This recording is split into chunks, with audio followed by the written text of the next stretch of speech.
চেষ্টা করবো আমরা ওনাদের যে কজন আসবে সেই কজনের জন্য আমরা যে এখানে অ্যারেঞ্জমেন্ট সেখানে পীর ভাইরা আসবেন না, ওটা আমি ওই ক্লাসেই বলে দেবো আর কি না, ওই পীর ভাইরা থাকবেন। আমরা যেভাবে ব্যবস্থা করতে পারি অবস্থা বুঝে, মানুষের অবস্থা বুঝে পীর ভাইদেরকে হয় এখানে এনে ডাকবো, অথবা মসজিদের সামনে হুজুর পারমিশন দিতে ওখানে বসে আমরা ওনাদের ব্যবস্থাপনা নেব। তো আমরা যেহেতু সবাই এখন কিন্তু ওনাদেরকে এন্টারটেইন করার জন্য, কেউ এটি মনে করবো না যে আমি এন্টারটেইনমেন্ট পেলাম না, কেন পেলাম না, কি হলো। এখানে হোস্ট কিন্তু আপনারা, হ্যাঁ আমরা হোস্ট, একদম হোস্ট পুরোটাই আপনারা কিন্তু এইখানে। হ্যাঁ পুরোপুরি হোস্ট আপনারা, আপনারা ব্যবস্থা করেন। এটা এখন সমস্ত ব্যবস্থাপনা আমাদের কাঁধে আসছে, তাইলে আমার কাঁধে আসা মানে আপনার কাঁধেও আসা, ওনার কাঁধে আসা, তা আপনার কাঁধে আসছে আর আপনি পয়সা খাইয়ে দেবেন, এটা তো ঠিক হবে না। আপনি খাওয়ার আগে চিন্তা করবেন সবাই খাওয়াইতে পারলাম কিনা, এটা দেখতে হবে। স্যাক্রিফাইসিং মুড, স্যাক্রিফাইসিং টেন্ডেন্সি, আপনার রিজিক যেটা আল্লাহ অ্যালট করছে সেটা তো আছেই, সেটা কোনোদিন লয় ক্ষয় হবে না, আল্লাহর তরফ থেকে আসবে। কিন্তু আপনি যে এই যে খাওয়াইলেন, হুজুর কদিন আগে বলছেন, আমি তখন আমার জিজ্ঞাসা করলাম হুজুর অন্যের টাকা দিয়ে আমি খাওয়াই দিলাম কিছু হবে? হুজুর বলছে হ্যাঁ সেটাও সব হবে। আপনি নিজের টাকা ব্যবস্থা করে খাওয়াইলেন সেটা তো সব আছেই, কিন্তু টাকাটা মজুদার ভাই, আর আমি ইয়ে করে খাওয়াইলাম, তাহলে সেখানেও আমাকে আল্লাহ মাহরুম করবেন না।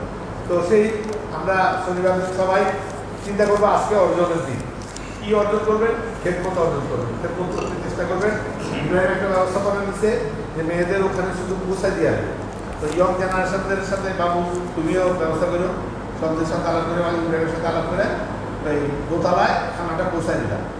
পৌঁছায় দিলে দোতলার ভিতরে যে 10 জন মহিলা ঠিক করে দিলেন, তারাই ডিস্ট্রিবিউট করে খাওয়া হবে মেহমানদের, মহিলা মেহমানদেরকে। মহিলারা দোতলায়, পুরুষরা 3 তলায়। পুরুষ মানে ওনাদের পুরুষরা 3 তলায়, আর ওনাদের মহিলারা দোতলায়। আর আমাদের কোনো মহিলা থাকবে না, আমাদের কোনো মহিলা নাই, আমাদের শুধু পুরুষদেরকে হুজুর ব্যবস্থাপনা করতে বলছে। সেই হিসাবে পুরুষরা দোতলায় বসাবো না মসজিদে বসাবো, এটা আমরা ঠিক করবো পরবর্তী পর্যায়ে, ঠিক করে হুজুরের পারমিশন নিয়ে আমরা জানাই দেবো। আর আমাদের ডিস্ট্রিবিউশনটা হবে আমরা সেলফ হেল্প যেভাবে করি সেভাবে অন্যান্য সময় দরবার যেভাবে আমরা করি বেড়ে দিয়ে দেবো। এইভাবে কেউ যেন এটা মনে না করি বিয়ের খাওয়াবো ইয়ে করল না কেন, চেষ্টা করবো আমরা হার্ড অ্যান্ড সোল চেষ্টা করবো। বাকি রহমত করার মালিক আল্লাহ, এটা আল্লাহর খাস দরবার, নিয়ামতপূর্ণ দরবার, এখানে কোনো কিছু বিফলে যায় না। হুজুর যা চিন্তা করেন সেটা আল্লাহর কাজ করতে হয়। হুজুর এক চিন্তা বলেন বইদিকে আপনারা কীভাবে কী করতে পারবেন বলেন, হুজুরের শুধু এই কথাটাই, এইটাও আমি সার্কুলেট করি না, কিন্তু যেভাবে হুজুরের কথাটা সবার কাছে গেছে, কয়েকজন আগে আসলো, হুজুরের যেন মনে কোনো কষ্ট না পায়, হুজুরের মনে কোনো কষ্ট দেওয়া চলবে না, যে কোনো পর্যায়ে এটাকে সফল কাজ করতে হবে। পরবর্তীতে হুজুরকে জানালে হুজুর কাছে খাস দেওয়া চাই, আল্লাহর কাছে খাস কামনা করি, আন্তরিকতার সাথে যেন অন্তর থেকে যেন এই ব্যবস্থাপনাটা করতে পারি। এটা যেন আমার মেয়ের বিয়া, এটা যেন আমি মনে করতে পারি, আমি বা আমরা সবাই মনে করতে পারি আমার মেয়ের বিয়েতে মেহমান আসছে, আমি কি করতাম, তাদেরকে কিভাবে এন্টারটেইন করতাম, আমি কি নিজে খাইতাম না ওদেরকে খাওয়াবার জন্য নষ্ট দিতাম, চিন্তা করে এটা বাড়া যায়, ওটা চিন্তা করে যেন আমরা কাজ করতে পারি, আমার কাছে খাস দেওয়া যায়, আল্লাহর কাছে খাস কামনা করি। আর এর সাথে আরেকটা জিনিস, আমাদের বৃহস্পতিবার দিন আমাদের সবে মেয়েরা, তো সব মেয়েরা যে হুজুর পারমিশন নিয়েছি, ইনশাল্লাহ আমরা এই ইফতারের ব্যবস্থা রাখবো এখানে, ইনশাল্লাহ মুক্তাসার ইফতারের ব্যবস্থা থাকবে। তারপরে ক্লাস হবে, মিরাজ হবে, মাহফিল হওয়ার পরে হুজুর তোহফা বিতরণ করতে বলছেন, আমরা নমিনাল একটা তোহফার ব্যবস্থা রাখছি, ইনশাল্লাহ ওটা ডিস্ট্রিবিউট করে দেবো। এটা বৃহস্পতিবার, শুক্রবারে জুম্মা পড়বো, 2 মাস পরে নর্মাল এখানে যে খাওয়া দাওয়া সেই ব্যবস্থা করা একটু চলবে, সেটা থাকবে। আর হুজুর এই গুটি টুটি একজন মুরব্বী নিয়ে যে দোয়া করাই দিয়ে আসবেন, এরপরে শনিবারে দুপুর হইলে আমাদের ওরা আসতেছে 40 জন মাত্র, আলহামদুলিল্লাহ আলহামদুলিল্লাহ, ওদের পক্ষ থেকে আর কি, ওরা 40 জন, হ্যাঁ ম্যাক্সিমাম 60, 40 থেকে 60 জন আর কি, হ্যাঁ এটা ধরা আর কি। হ্যাঁ সেই জন্য আমরা তো বেশি যাইতে পারবো না এখান থেকে, এই হ্যাঁ যেতে পারবো না। দ্বিতীয় কথা, হুজুর যেভাবে দোয়াটা করতে চাচ্ছেন সেভাবে তো দেখবো আমরা, বাইরে তো আমরা যাবো না। সুতরাং সেইখানে ওইটা কোনো প্রতিষ্ঠানযোগ্য বিষয় হয়ে দাঁড়াবে না আমাদের জন্য। আমাদের জন্য ব্যবস্থাপনা থাকবে শনিবার দিন দুপুরবেলা, এবং সেই সময় ব্যবস্থাপনা আপনাদের ব্যবস্থাপনা, আপনারা সবাই মিলে আপনাদেরকে খাওয়াবেন, এটাই ব্যবস্থা করবেন। তারপরে এক লাইন দিয়ে দেওয়া হবে কীভাবে কী করবেন।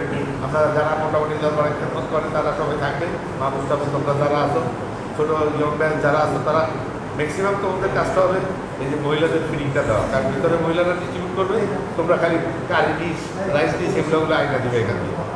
তো হুজুর কাছে খাস দেওয়া যায়, আল্লাহর কাছে খাস মনে করি, বলি আল্লাহ মসজিদের খেদমত এবং দরবার খেদমত করতে আলহামদুলিল্লাহ الحمد لله نحمده ونستعينه ونستغفره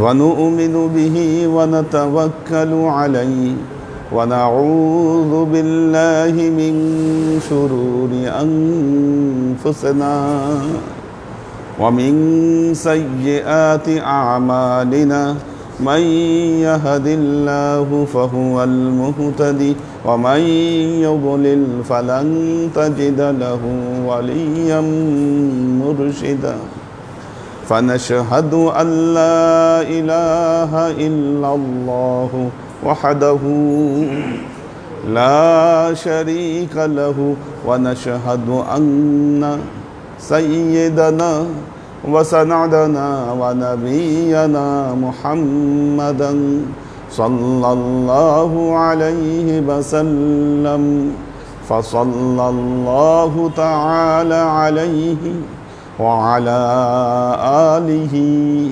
وأزواجه وذريته وأهل بيته وأحبابه وأصحابه الأجمعين إلى يوم القيامة أما بعد الله عاشق وسالك بنت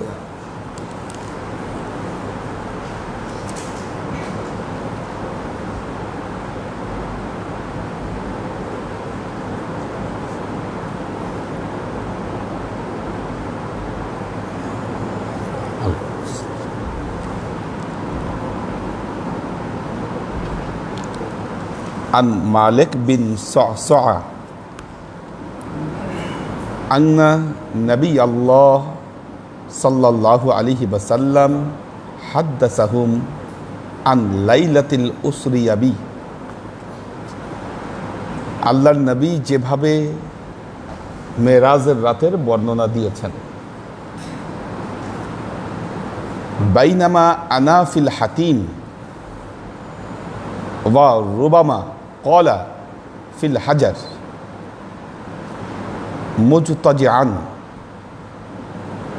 আল্লাহর নবী বলেছেন মেরাজের রাতে আমি হাতিমে ছিলাম অথবা আল্লাহর নবী এ কথা বলেছেন আমি হাজরে আসওয়াদের কাছে ছিলাম হাতিম অথবা হাজরে আসওয়াদ দুটোই বাইতুল্লাহর ভেতরে অবস্থিত একটি জায়গা দুটোর যে কোনো একটি জায়গায় হবারই সম্ভাবনা আছে কারণ আরেকটি বর্ণনায় আমরা হাজরে আসওয়াদের কথা পেয়েছি যে আল্লাহর নবী হাজরে আসওয়াদে দাঁড়িয়েছিলেন সেখানে বাইতুল্লাহকে আল্লাহর নবীর সামনে তাজাল্লি করে দেওয়া হয় এবং ওই বাইতুল মুকাদ্দাস সেটাকে দেখে আল্লাহর নবী পুরোপুরি বর্ণনাগুলো দিয়েছেন আরেকটি বর্ণনা পাওয়া যায় আল্লাহর নবী কোথায় ছিলেন কিন্তু সেই বর্ণনা পুরোপুরিভাবে রিজেক্টেড ওটা গ্রহণ করা যাবে না আপনাদেরকে একটা কথা বলি হাদিসে থাকলেই যে সেটা মানতে হবে বিষয়টা তা না নাম্বার ওয়ান কথাটা মনে রাখবেন আর হাদিসে না থাকলেই যে করা যাবে না বিষয়টা তাও নয় কারণ আল্লাহর নবীর লক্ষ লক্ষ হাদিসের ভেতরে আমরা কয়টাকে সংরক্ষণ করতে পেরেছি 1%ও পারিনি আমাদের সুন্নিদের হিসাবে সিয়াসেত্তার কিতাবগুলোর মধ্যে সহি হাদিস হিসাবে আমরা 20,000 হাদিসকে আমরা চিহ্নিত করেছি শিয়া সম্প্রদায় লক্ষাধিক হাদিসকে তারা চিহ্নিত করেছে এই যে ভেতরের গ্যাপ এটাকে পূরণ করবে কে মেরাজের বর্ণনায় দেখবেন অনেক বইগুলোতে অধিকাংশ কিতাবে একটি বর্ণনা এসেছে আল্লাহর নবী মেরাজের রাতে উম্মে হানির ঘরে ছিলেন মা উম্মে হানি উনি বললেন মা উম্মে হানি হু ইজ উম্মে হানি কে উম্মে হানি আমাদের কিন্তু অনেকেই আমরা এই খেয়ালটা করছি না উম্মে হানি কে আমি বলেছি এই বর্ণনা রিজেক্টেড কেন রিজেক্টেড আমি অনেকগুলো কারণ দেখাচ্ছি উম্মে হানি হচ্ছেন উম্মে হানি বিনতে আবি তালেব, অর্থাৎ আল্লাহর নবীর চাচা আবু তালেবের কন্যা ছিলেন উম্মে হানি, চাচাতো বোন হজরত আলী রাদিয়াল্লাহু তাআলা আনহুর বোন উম্মে হানি। এখন বলছেন যে মেরাজের রাতে আল্লাহর নবী উম্মে হানির ঘরে ছিলেন। কোশ্চেন হচ্ছে, তো চাচাতো বোন তো গেইরে মাহারাম, কি তো গেইরে মাহারামের ঘরে আল্লাহর নবী কিভাবে শুলেন, কিভাবে ঘুমালেন? দেখেন, খুব সূক্ষ্মভাবে কিন্তু চরিত্র হননের একটা চেষ্টা, এবং এটাকে কেন্দ্র করে অনেক গল্প, অনেক বর্ণনা বানানো হয়েছে। আচ্ছা, উম্মে হানির প্রসঙ্গ কিভাবে আসলো? উম্মে হানি মক্কা বিজয়ের দিন ইসলাম কবুল করেছিলেন। মক্কা বিজয়ের দিন তিনি ইসলাম কবুল করেছিলেন উম্মে হানি। ওনার স্বামীর নাম ছিল হুবায়রা। তো যখন মক্কা বিজয়ের দিন উম্মে হানি ইসলাম কবুল করেন, হুবায়রা পালিয়ে যায়, এবং পালিয়ে যাওয়ার পর সে একটা পত্র লেখে, একটা চিঠি লেখে। সেই চিঠিতে উল্লেখ করে যে আমি মুহাম্মদ রাসূলুল্লাহ, ওনার ভয়ে যে আমি পালিয়ে এসেছি বিষয়টা তা নয়, বা ওনার মতবাদকে কবুল করে আমি পালিয়ে এসেছি তাও নয়, কিন্তু আমার তীর তাকে প্রতিহত করার জন্য যথেষ্ট নয়, সেজন্য আমি চলে আসছি ওখান থেকে। ইসলাম কবুল করেনি, না করে চলে আস। উম্মে হানির বর্ণনায় তিনি বলছেন যে মেরাজের রাতে আল্লাহর নবী আমাদের ঘরে শুয়েছিলেন। উম্মে হানির বর্ণনায় আসছে মেরাজের রাতে আল্লাহর নবী আমাদের ঘরে শুয়েছিলেন। রাতে বেলায় তিনি আমাদেরকে নামাজের জন্য জাগিয়ে দিলেন। আমরা নামাজের জন্য উঠলাম, নামাজ আদায় করলাম। তারপর আল্লাহর নবী বললেন, উম্মে হানি, আমরা এখানে নামাজ আদায় করছি, কিন্তু আমি আজকের রাতে বাইতুল মুকাদ্দাস এবং মেরাজে আমি গমন করেছিলাম।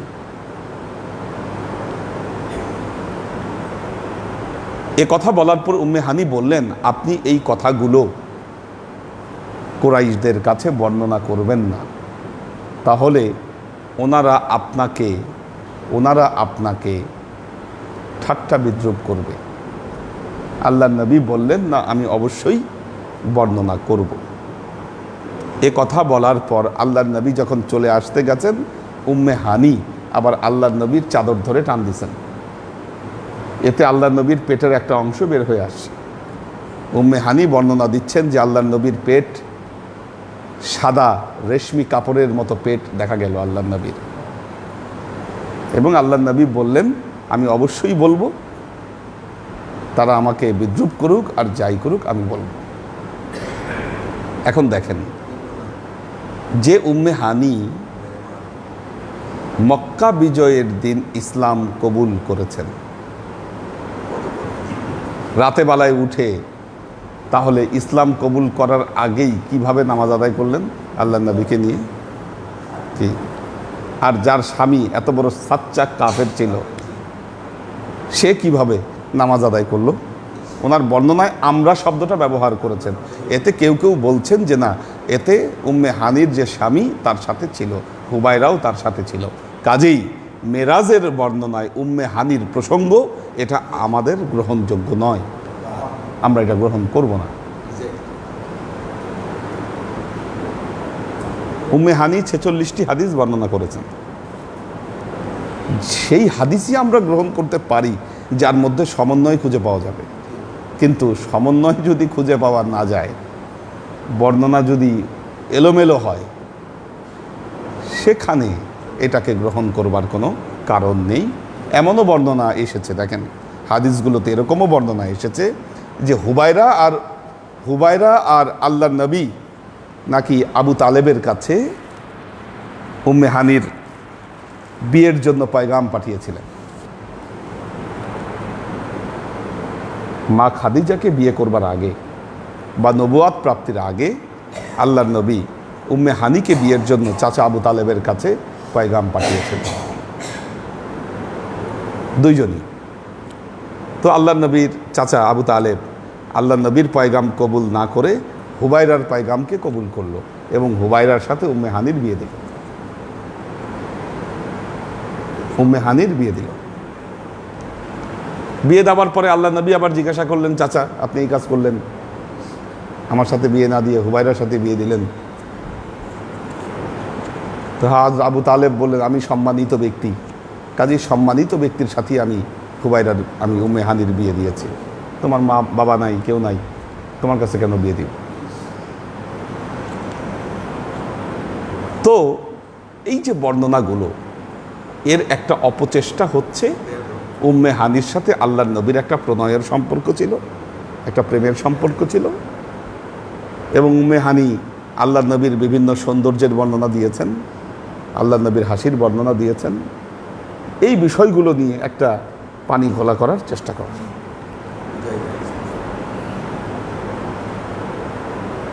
হযরত আবু তালেব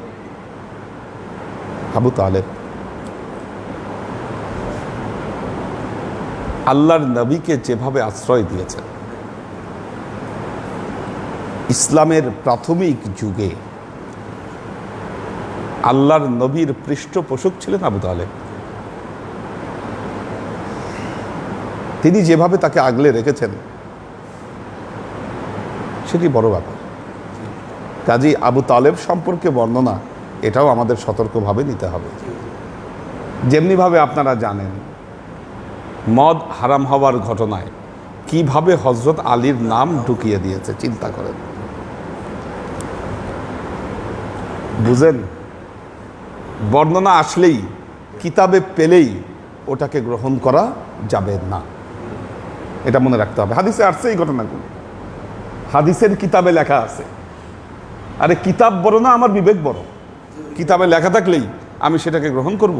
বুখারীর, সহিহ বুখারীর বর্ণনায় আসছে আল্লাহর নবী নিজে বলেছেন যে মেরাজের রাতে আমি হাতিমে, আবার কেউ কেউ বলেছেন যে না, আল্লাহর নবী বলেছেন আমি হাজরে আসওয়াদের কাছে ঘুমিয়েছিলাম। সেখানে আমরা রেফারেন্স হিসাবে উম্মে হানিকে টেনে আনছি কেন? এখানে প্রবলেমগুলো কোথায়? আমাদের বিবেক খোলা রাখতে হবে। তো আল্লাহর আশেক ও সালেক বৃন্দ, বাইনামা আনা ফিল হাতিম ওয়া রুবামা ক্বালা ফিল হাজার মুদতাজিআন,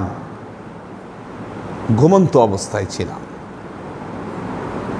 ইদা আতানি আতিন ফাকাদ্দা ক্বালা ওয়া সামিআতু ইয়াকুল ফাশাক্কা মা বাইনা হাযিহি ইলা হাযিহি। আচ্ছা, ফাকুলতু লিল জারুদ ওয়া হুয়া ইলা জাবিনি ইয়ানি বিহি ক্বালা মান সুগরাতু নাহরিহি ইলা শি'রাতিহি।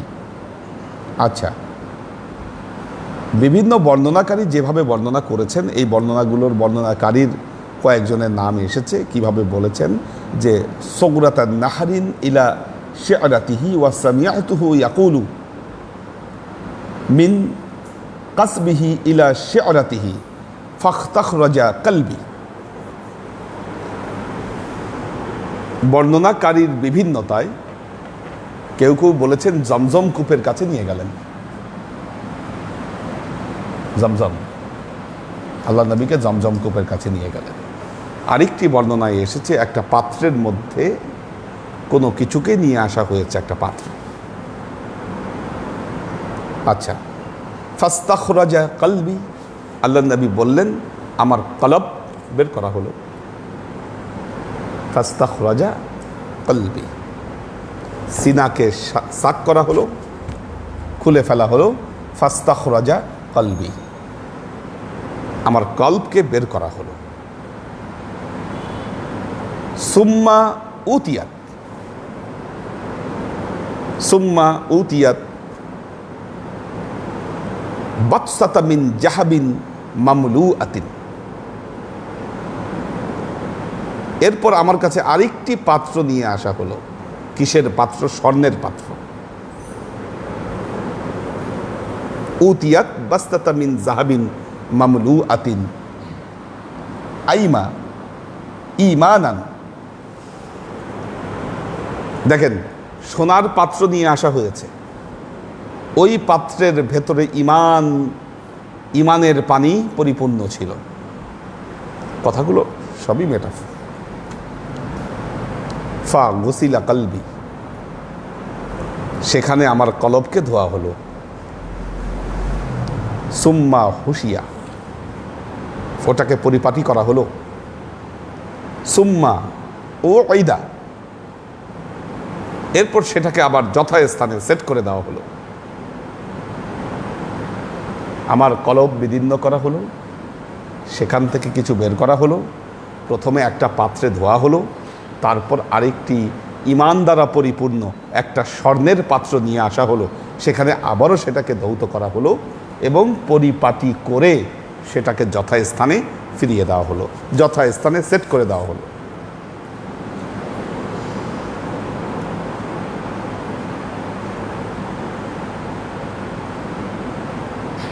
সুম্মা উতীতু বিদাব্বাতিন দুনাল বাগাল ওয়া ফাওকাল হিমার,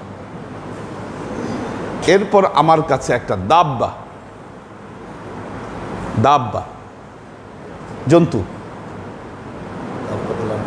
হ্যাঁ, দাব্বাতুল আরদ, দাব্বা মানে হচ্ছে জন্তু। একটা জন্তুর কাছে নিয়ে আসা হলো দুনাল বেগাল ফাওকাল হিমার, গাধার চেয়ে যেটা বড়, ঘোড়ার চেয়ে ছোট। হ্যাঁ, গাধার চেয়ে একটু বড়, ঘোড়ার চেয়ে ছোট। গাধার সাইজটা একটু ছোট ছোট হয়, কানগুলো খাড়া খাড়া। তো দুনাল বাগল ফাওকাল হিমার,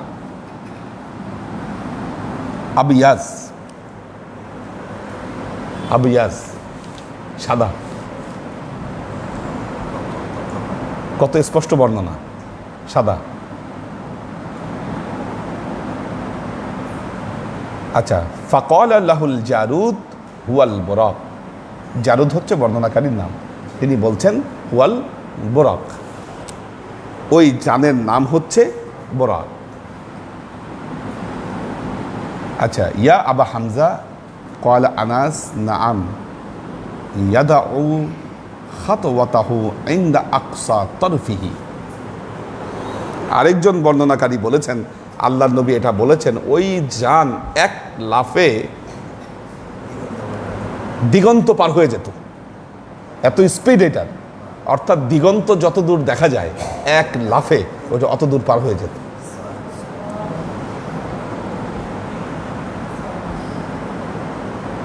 তার মানে একটা ঘটনা দেখেন, প্লেনে উঠলে দিগন্ত দেখা যায়, তো প্লেনে উঠলে দিগন্ত দেখা যায়, চারিদিকে আকাশ মেঘ সব দেখা যাচ্ছে, কিন্তু এটার বর্ণনা অনুযায়ী বোঝা যাচ্ছে ওই যে দিগন্ত দেখা যায় মুহূর্তে মুহূর্তে সেটা পাস হয়ে যাচ্ছে, মানে কিছুই দেখা যাচ্ছে না, এত স্পিড সেটা। ট্রেনে গেলে কাছের গাছগুলোর পার হয়ে যায়, হ্যাঁ, সেরকম অবস্থা, সেরকম অবস্থা।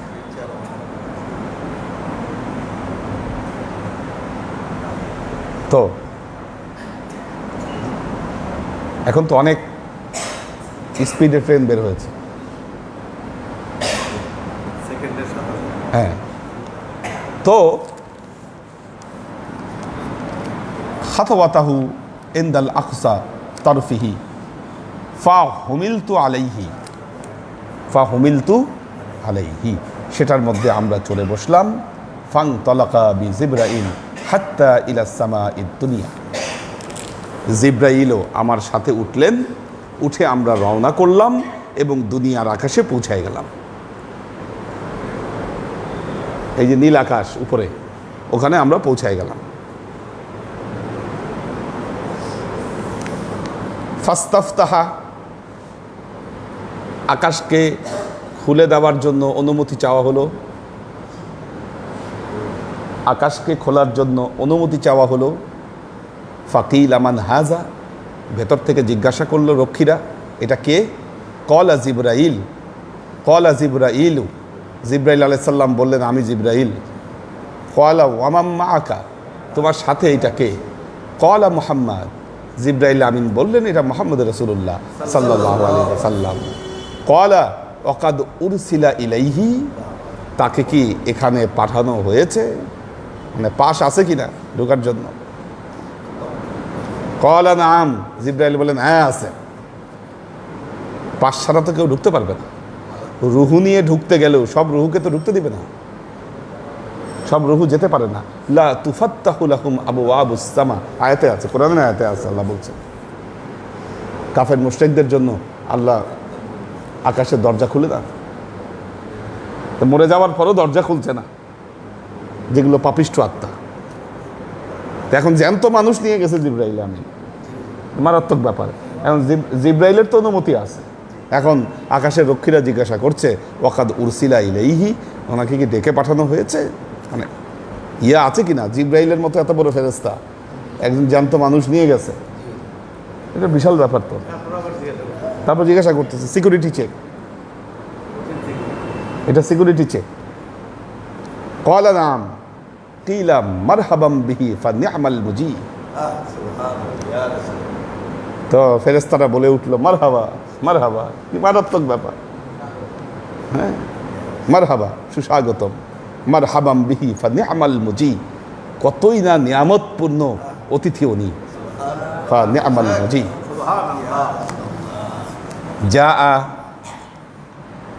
যা ফুতিহা ফালাম্মা খলাস্তু ফাইদা ফিহা আদামু, আমি ঢুকলাম, ঢুকে সেখানে হজরত আদম আলাইহিস সালামকে দেখতে পেলাম। প্রথম আসমান হজরত আদম আলাইহিস সালাম। ফাকালা হাযা আবুকা আদম ফাসাল্লিম আলাইহি, জিব্রাইল আমিন বললেন এটা আপনার আদি পিতা আদম, আপনি তাকে সালাম দেন। ফাসাল্লামতু আলাইহি, আমি তাকে সালাম দিলাম। ফারাদ্দাস সালাম, তিনি সালামের উত্তর ফিরিয়ে দিলেন, উত্তর দিলেন, জবাব দিলেন। সুম্মা ক্বালা মারহাবাম বিল ইবনি সালেহ ওয়ান নবিয়্যি সালেহ, উনি বললেন আমার উত্তম সন্তান, উত্তম নবীকে সুস্বাগতম। মারহাবাম বিল ইবনি সালেহ ওয়ান নবিয়্যি সালেহ। সুম্মা সায়দা, ওখান থেকে আবার জিব্রাইল আমিন আমাকে নিয়ে উঠতে শুরু করলেন। হাত্তা আতাস সামা আস-সানিয়া, উঠতে উঠতে দ্বিতীয় আসমানে চলে আসলেন। তার মানে ঘটনাটা কি দেখেন, প্রথম আসমানের উপর আরেকটা জগৎ, কি জগৎ, যেখানে ফেরেশতারা আছে, আদম আলাইহিস সালাম আছে, ওইটার উপরে আবার আকাশ আছে, মানে ওইটা একটা আরেক দুনিয়া, পুরো একটা। আল্লাহ কোথায় কোন আসমানে কারে কেমনে রাখবে আমরা কিছু বলতে পারি না। কোনটা আসমান কোনটা জমিন আমরা কতদূর জানি? কি হ্যাঁ, ওগুলো পুরাই রিজেক্টেড কথা। ইমানদার হলে এটা বিশ্বাস করতে হবে আপনাকে। তা আমরা যে জমিনে অবস্থান করছি সেটা আবার কত নম্বর আসমান বা কোন জমিনের আসমান এটাও আমরা জানি না, আল্লাহ ভালো জানেন, বুঝছেন না? ওই আসমান থেকে আরেক আসমানে, কারণ সুম্মা সয়দা, আবার উঠতে শুরু করলেন। হাত্তা আতাস সামা আস-সানিয়া, দ্বিতীয় আসমানে চলে আসলেন। ফাস্তাফতাহা ফাফুতিহা, অনুমতি চাওয়া হলো, আকাশ খুলে দেওয়া হলো। ফালাম্মা খালাস্তু ফাইদা ইয়াহইয়া ওয়া ঈসা, দ্বিতীয় আসমানে কারে পেলাম? হযরত ইয়াহইয়া আলাইহিস সালাম এবং ঈসা আলাইহিস সালাম। ওয়াহুমা ইবনাল খালা, তারা দুইজন খালাতো ভাই ছিলেন, দুই খালাতো ভাই, হযরত ইয়াহইয়া আলাইহিস সালাম এবং হযরত ঈসা আলাইহিস সালাম, খালাতো ভাই দুইজন দ্বিতীয় আসমানে। তার মানে ঈসা আলাইহিস সালাম এখন দ্বিতীয় আসমানে আছেন, ওখান থেকেই এই আসমানে নেমে আসবেন, দ্বিতীয় আসমান থেকে নেমে আসবেন।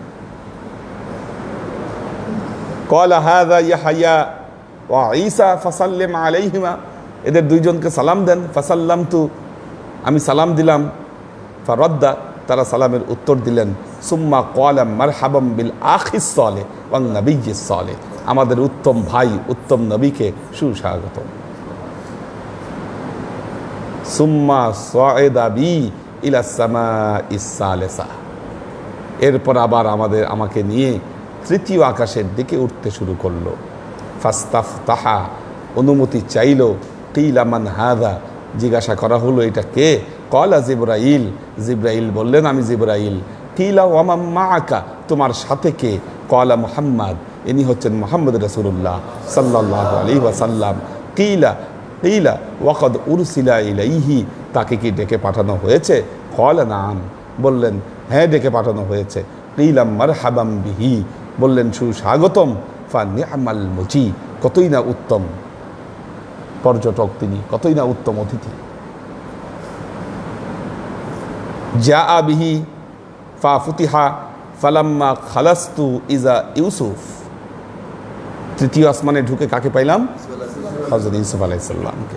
ক্বালা হাযা ইউসুফ, জিবরাইল আমিন বললেন ইনি ইউসুফ। ফাসাল্লিম আলাইহি, তাকে সালাম দেওয়া হোক। ফাসাল্লামতু আলাইহি ফারাদ্দা সালাম, সালাম দিলাম, সালামের উত্তর সে দিলেন। মারহাবাম বিল আখিস সালেহ, জিবরাইল আমিন ওই ইউসুফ আলাইহিস সালাম বললেন আমার উত্তম ভাইকে সুস্বাগতম। ওয়ান নাবিয়্যিস সালেহ, উত্তম নবীকে সুস্বাগত। সুম্মা সায়দা, আবারও উঠতে শুরু করলেন। হাত্তা ইলা সামাইর রাবিআ, উঠতে উঠতে চতুর্থ আসমানে চলে আসলেন। ফাস্তাফতাহা, খুলে দেওয়া হলো, আকাশ খোলার অনুমতি চাওয়া হলো। কিলা মান হাযা, জিজ্ঞাসা করা হলো ইনি কে? ক্বালা জিবরাইলু, জিবরাইল আলাইহিস সালাম বললেন আমি জিবরাইল। কিলা ওয়া মান মাআকা, জিজ্ঞাসা করা হলো তোমার সাথে কে? ক্বালা মুহাম্মদ, ইনি হচ্ছেন মুহাম্মদ রাসূলুল্লাহ সাল্লাল্লাহু আলাইহি ওয়াসাল্লাম। কিলা ওয়াকাদ উরসিলা ইলাইহি, তাকে কি এখানে ডেকে পাঠানো হয়েছে?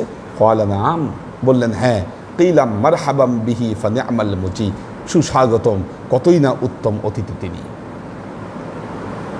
জাআ ওয়া ফুতিহা ফালাম্মা খালাস্তু ইলা ইদরিস, কোন আকাশে?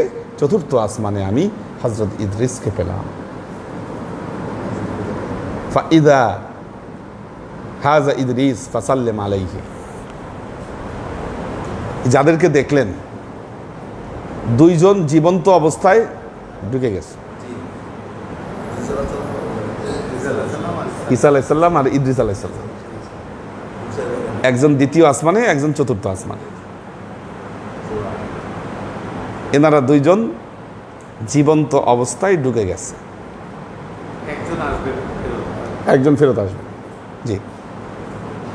তো ওখানে ইদ্রিস আলাইহিস সালামকে পেলেন, আর বাকিরা এখান থেকে ওফাত হওয়ার পরে তারা ওই আসমানে অবস্থান করছেন।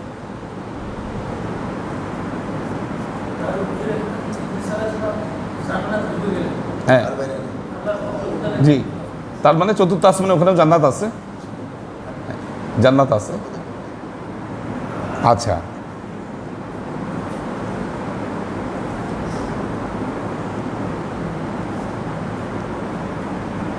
তো জান্নাত এবং জাহান্নাম, জান্নাতের নাম সংখ্যা, পবিত্র কোরআনে জান্নাতের যে সংখ্যাগুলো বলা হয়েছে, নামগুলো উল্লেখ করা হয়েছে, দারুল খুলদ, দারুস সালাম, এই যে এইভাবে কিন্তু নামগুলো সংগ্রহ করা হয়েছে।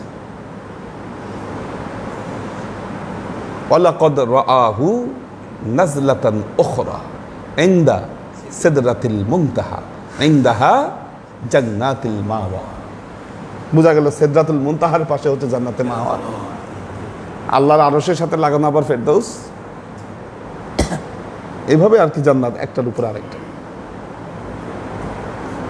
তো এরপর কি করলাম? পঞ্চম আসমানে চলে আসলাম, অনুমতি চাওয়া হলো, জিজ্ঞাসা করা হলো কে? জিবরাইল আমিন বললেন আমি জিবরাইল। সাথে কে? মুহাম্মদ রাসূলুল্লাহ সাল্লাল্লাহু আলাইহি ওয়াসাল্লাম। একইভাবে সব আকাশ খুলে দেওয়া হচ্ছে, একই বর্ণনা সবগুলোর ব্যাপারে। কিলা মারহাবাম ফা নি'মাল মুজি জাআ ফালাম্মা খালাস্তু ফাইদা হারুন। প্রথম আসমানে আদম আলাইহিস সালাম, দ্বিতীয় আসমানে ঈসা এবং ইয়াহইয়া আলাইহিস সালাম, তৃতীয় আসমানে ইউসুফ আলাইসাল্লাম, চতুর্থ আসমানে ইদ্রিস আলাইসাল্লাম, পঞ্চম আসমানে হারুন আলাইসাল্লাম। ক্বালা হাযা হারুন ফাসাল্লিম আলাইহি, বললেন ইনি হারুন, এনাকে সালাম দেন। ফাসাল্লামতু আলাইহি, আমি তাকে সালাম দিলাম। ফারাদ্দাত সালাম, তিনি সালামের উত্তর দিলেন। সুম্মা ক্বালা মারহাবাম বিল আখিস সালিহ ওয়ান নাবিয়্যিস সালিহ, একইভাবে তিনি মারহাবা জানালেন। সুম্মা সায়দা হাত্তা আতা ইলা সামাইস সাদিসা, উঠতে উঠতে ষষ্ঠ আসমানে চলে আসলাম। ফাস্তাফতাহা, অনুমতি চাওয়া হলো, একইভাবে জিজ্ঞাসা প্রশ্ন উত্তর হলো। ফাইদা হিয়া মূসা, ষষ্ঠ আসমানে কাকে পাইলেন? হযরত মূসা আলাইহিস সালামকে পাইলেন। ক্বালা হাযা মূসা ফাসাল্লিম আলাইহি ফাসাল্লামতু, মূসা আলাইহিস সালামকে সালাম দেওয়ার কথা বলা হলো, আমিও সালাম দিলাম। ফারাদ্দা, সালামের উত্তর দিলেন।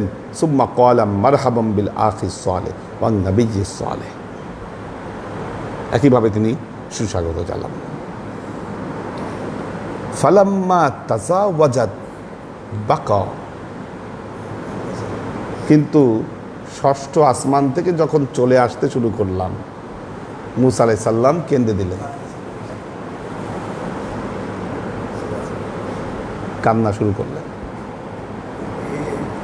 বাকা কিলা লাহু মা ইউবকিকা, তাকে জিজ্ঞাসা করলো সবাই, কান্দেন কেন, কাঁদছেন কেন, কেন কাঁদেন? মা ইউবকিকা, ক্বালা উবকি লিআন্না গুলামান বুইসা বাদি। গোলামানের ব্যাখ্যাটা এখানে লেখা আছে, কি ব্যাখ্যা লিখেছে? গোলামান, আচ্ছা, গোলামান ক্বালাল কিরমানি যিকরুল গোলাম লাইসা তাহকির ওয়াল ইস্তিসগার বাল হুয়া তাযীম। আচ্ছা, মান্নাতুল্লাহি আলা রাসূলিল্লাহি সাল্লাল্লাহু আলাইহি ওয়াসাল্লাম মিন গায়রি তুলুল উমর ইনতাহা গায়রি তারিকিল কালাম ওয়া। আচ্ছা,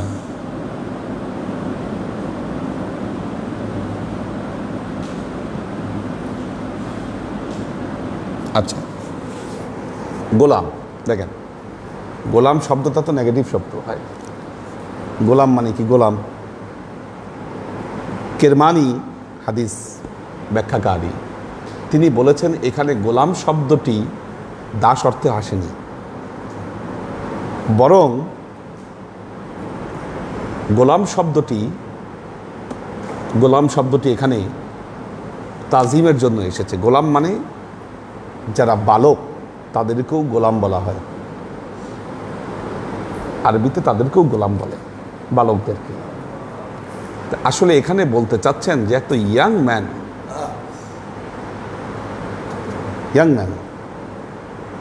40 বছর বয়সে নবুয়াত পেয়েছেন, তার কয়েকদিন পরে কি বুড়া হন নাই তো আল্লাহর নবী, সেই অর্থে মূসা আলাইহিস সালাম বলেছেন গোলামান, একজন গোলাম, কিন্তু তিনি দাস বা গোলাম এই ধরনের অর্থে এটি ব্যবহৃত হয়নি, বা তাকে তুচ্ছ তাচ্ছিল্য করার জন্য শব্দটি ব্যবহার করেননি।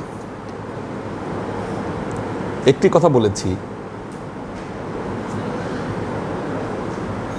মেরাজ নিয়ে, হযরত মূসা আলাইহিস সালামের অনুসারীদের একটু জেলাস আছে, কারণ তাদের নবী আল্লাহকে দেখতে চেয়েছিল, পারেনি। আমাদের নবী আল্লাহকে দেখেছেন। এটা তাদের বিরাট প্রেস্টিজ ইস্যু। আর আজকে আমাদেরই টোপকা টপকি পড়া কিছু মাওলানারা এই ব্যাখ্যা করছেন মেরাজের রাতে নবী আল্লাহকে দেখে নাই। এটা হাদিস প্রমাণ, কোরআনের ব্যাখ্যা দিয়ে প্রমাণ করার চেষ্টা করছেন। আর আমরা কিছু মুসলমান ওই ব্যাখ্যাকে বিশ্বাস করছি।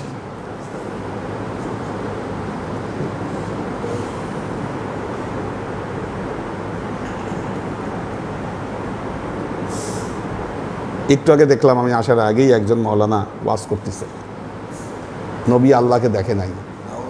কেন দেখে নাই? তার যুক্তি ওয়ালাকাদ রাআহু নাজলাতান উখরা, তাকে দ্বিতীয়বারের মতো দেখলো। উনি যুক্তি তুলতেছে, তাহলে প্রথমবার কোথায় দেখলো? বলল তাকে দ্বিতীয়বার সিদরাতুল মুনতাহার কাছে দেখলো, তাহলে প্রথমবার কোথায় দেখলো? ওইটার উত্তর নাকি কেউ খুঁজে পায় না। এই জন্য এখানে জিব্রাইল অর্থই হচ্ছে মেন। আরে বাবা, প্রথমবার তো আল্লাহর আরশে দেখছে, খুঁজে পাও না কেন? আর জিব্রাইলকে নাকি আল্লাহ নবী খালি 2 বার দেখছে, আর দেখে নাই।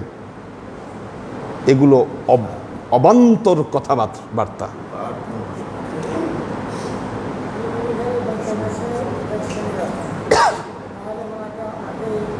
তো ইসলাম এগুলোর মত প্রবক্তা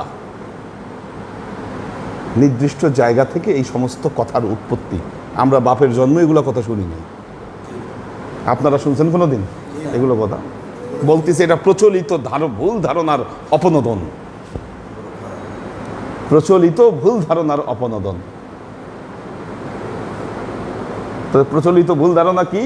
নবী মেরাজে গিয়ে আল্লাহকে দেখেছে, এটা নাকি ভুল ধারণা।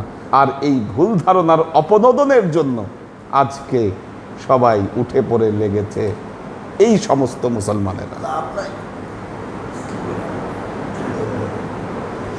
কত বড় আহাম্মক! এখন বোঝা গেল মুসা নবীর অন্তরে একটু জ্বালা লাগছে। আমরা বলবো না উনি হিংসা করেছেন, হিংসা এক জিনিস, ঈর্ষা আরেক জিনিস। কেন্দ্রেই ফেললেন।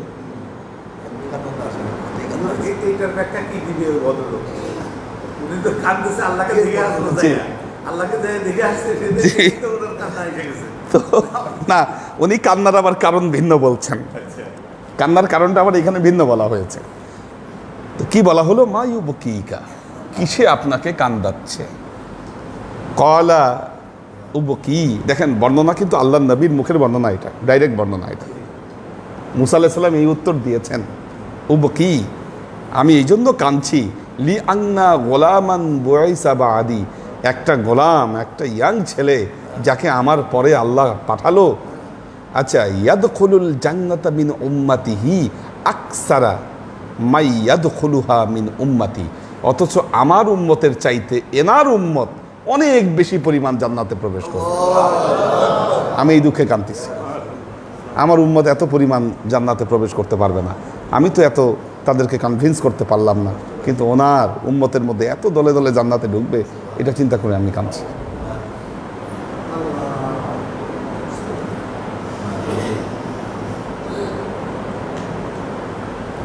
কাজেই যারা ইহুদিদের দালালি করছেন তাদেরকে বলবো দালালি ছাড়েন, দালালি ছাড়েন।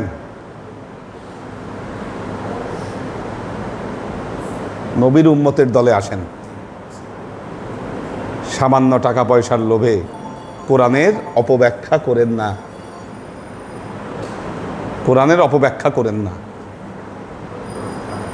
ওয়ালা তাশতারু বিআয়াতিনা সামানান কলিলা, এটার ব্যাখ্যা করছেন যে কোরআন পড়ায় তোমরা টাকা পয়সা নিও না। আরে এটার ব্যাখ্যা তো এটা না, আপনারা যে অপব্যাখ্যা করছেন টাকা খায়ে, এটাই হচ্ছে এটার ব্যাখ্যা, যে সামান্য টাকার জন্য কোরআনের অপব্যাখ্যা করো না। ওয়ালা তাশতারু বিআয়াতিনা সামানান কলিলা, সামান্য টাকা পয়সার জন্য আমার কোরআনের অপব্যাখ্যা করো না।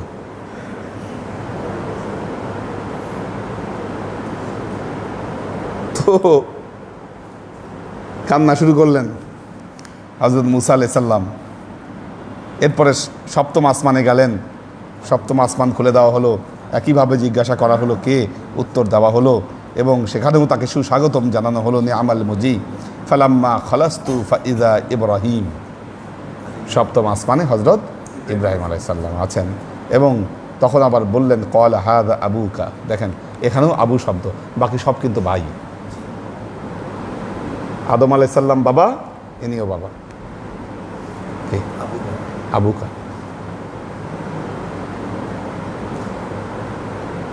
তার মানে বাবা অনেক রকম হয়, কি জন্মদাতা বাবা হয়, আদর্শিক বাবা হয়, কি রুহানি বাবা হয়। এই কথাগুলো নেগেটিভ কিছু না, হাদিসই আমরা এর প্রয়োগ দেখতে পাচ্ছি।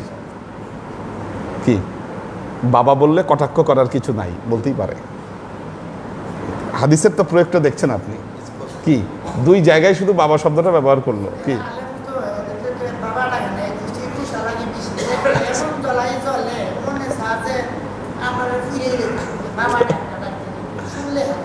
তো সবাইকে তো বাবা ডাকে নাই। হজরত আদম আলাইহিস সালামকে বাবা ডাকছে আদি পিতা, হজরত ইব্রাহিমকে বাবা ডাকছে আদর্শিক পিতা। কি কাজে পিতা আদর্শিকও হতে পারে, জন্মদাতাও হতে পারে।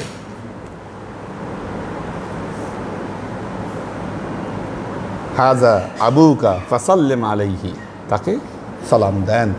ফাসাল্লামতু আলাইহি, আমি সালাম দিলাম। ফারাদ্দাস সালাম। আসলে দেখেন হাদিসে যদি আমরা থাকি, বুখারীতে এখানে একজন একদিন প্রশ্ন করেছিলেন যে আমি ইমাম হুসাইন আলাইহিস সালাম বললাম কেন। হাদিসে অসংখ্য জায়গায় আহলে বেইতের সদস্যদের নাম যখন নেওয়া হয়েছে, সহিহ বুখারীর ভেতরেই অসংখ্য জায়গায় ইমাম হুসাইনের নাম যখন আসছে আলাইহিস সালাম বলা হয়েছে। এই যে শব্দের যে প্রয়োগগুলো দেখাবো আপনাদেরকে সামনে আসলে। তো কিন্তু না জেনে আমরা এই জিনিসগুলো নিয়ে অযথা তর্ক বিতর্ক করি, পানি ঘোলা করার চেষ্টা করি, ঘোলা পানিতে মাছ শিকারের চেষ্টা করি, অনেক কিছু। আগে যখন মাহফিলে যেতাম, আরে নামের শেষে কেবলা লেখা হলো কেন, এটা নিয়ে মানুষের অ্যালার্জি, এই সেরেক করে ফেলছে। পীর সাহেব কেবলা কেন লিখছে? হ্যাঁ, অথচ মাওলানা সাহেব নিজের নামের আগে ঠিকই মাওলানা লিখছেন। কি আরে কেবলা তো আল্লাহর সিফাত না, শিরক তো হয় আল্লাহর সাথে। আল্লাহ তো নিজেই বলেছেন ফানি আমাল মাওলা ওয়া নি'মান নাসির। কি মাওলা তো আল্লাহর সিফাত। তো প্রয়োগ করা যাবে কি না যাবে, জায়েজ কি না জায়েজ, সেটার ভিন্নতা আছে। মাওলা বলা যাবে না তা না, কারণ আল্লাহর নবী নিজেই শব্দটা প্রয়োগ করেছেন। কি মান কুনতু মাওলা ফাহাজাল আলিয়্যু মাওলা। আল্লাহ নবী বলেছেন যে আমাকে মাওলা হিসাবে চায় সে যেন আলীকে মাওলা হিসাবে গ্রহণ করে। কাজে নিজের ক্ষেত্রেও মাওলা ব্যবহার করছেন, আলীর ক্ষেত্রেও মাওলা ব্যবহার করছেন। কাজেই মাওলা ব্যবহার করা যাবে, না জায়েজ নয়। আমরা বলছি না না জায়েজ। তো কেবলা ব্যবহার করতে তো কোনো প্রবলেমই নেই সেখানে। তো অনেকে হয়তো এই ওয়াজ যখন দেখতেছেন অনলাইনে বলতেছেন হুজুর বিভ্রান্তি ছড়াচ্ছে, কি মতবাদ বলতেছে, কেন কারণ তার মতের সাথে মিলছে না। যুক্তি নাই, কিন্তু তার কাছে যুক্তি নাই, উত্তর নাই। তাহলে এখন যুক্তি নাই, উত্তর নাই, এটাকে ডিফেন্স করবে কিভাবে? আকিদা সহি না। আরে বাবা কেন সহি না, সহি গলত কেন? কোনো যুক্তি তার কাছে নাই। আল্লাহর আশিক ও সালেক বৃদ্ধ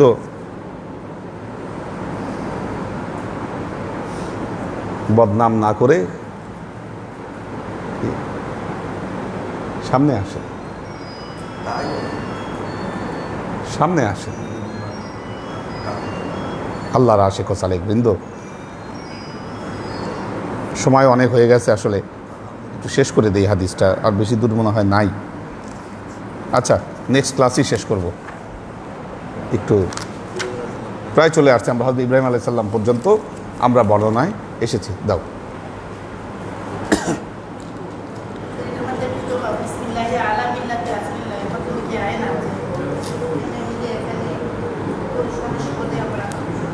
আসতেই পারে, অবশ্যই আসতে পারে, এটা ঠিক আছে। মোহাম্মদ কবির হোসেন, দেলাওয়ার হোসেন, HK হানিফ, লুনা তাবাসসুম লুবনা, আরিফ রহমান, আমরিন শরীফ সবাইকে সালাম জানিয়েছেন, দোয়া চেয়েছেন। কোরবান আলী, আনোয়ারা শরীফ, ওমর শরীফ, মনিরুজ্জামান মিন্টু, আমার বন্ধু মানুষ, ওনারা দোয়া চেয়েছেন। নুসরাত রুনা, AK আজাদ, সালাম সিয়াম আহমেদ, মোহাম্মদ শামীম, ফেরদুস নাহার আউয়াল, শোয়েব খান, পর্ণা বিনতে কাদির সালাম জানিয়েছেন, দোয়া চেয়েছেন। আব্দুল হোসাইন পারভেজ, তোহফা লাবিব, আমিনা ওয়াদুদ সালাম জানিয়েছেন, দোয়া চেয়েছেন। নূর হোসেন খোকন, হাবিবা আক্তার জেনি, আব্দুল হোসাইন পারভেজ বলেছেন আমার বইয়ের জন্য দোয়া করবেন, আল্লাহ রহম করুন। মাহফুজুল হক উজ্জ্বল, হারুন খান, শাকাওয়াত হোসাইন সালাম দিয়েছেন, দোয়া চেয়েছেন। মোহাম্মদ আজাদ, মাহের আফজুন নিসা, ওয়াসিম খান, সাগর সরকার, দুরন্ত বালক, আখেরের ছেলে, মহসিনুদ্দাইয়ান, পাখির ভেজ এবং আমাদের হাসিব ভাই আছেন আমাদের সাথে, হাসিব ভাই আছেন। মোহাম্মদী তাইবা, মোহাম্মদ টিটু খান, সেলিনা খান মজলিস, মোহাম্মদ আল মামুন আসিফ, আব্দুল হাফিজ সালাম দিয়েছেন, দোয়া চেয়েছেন।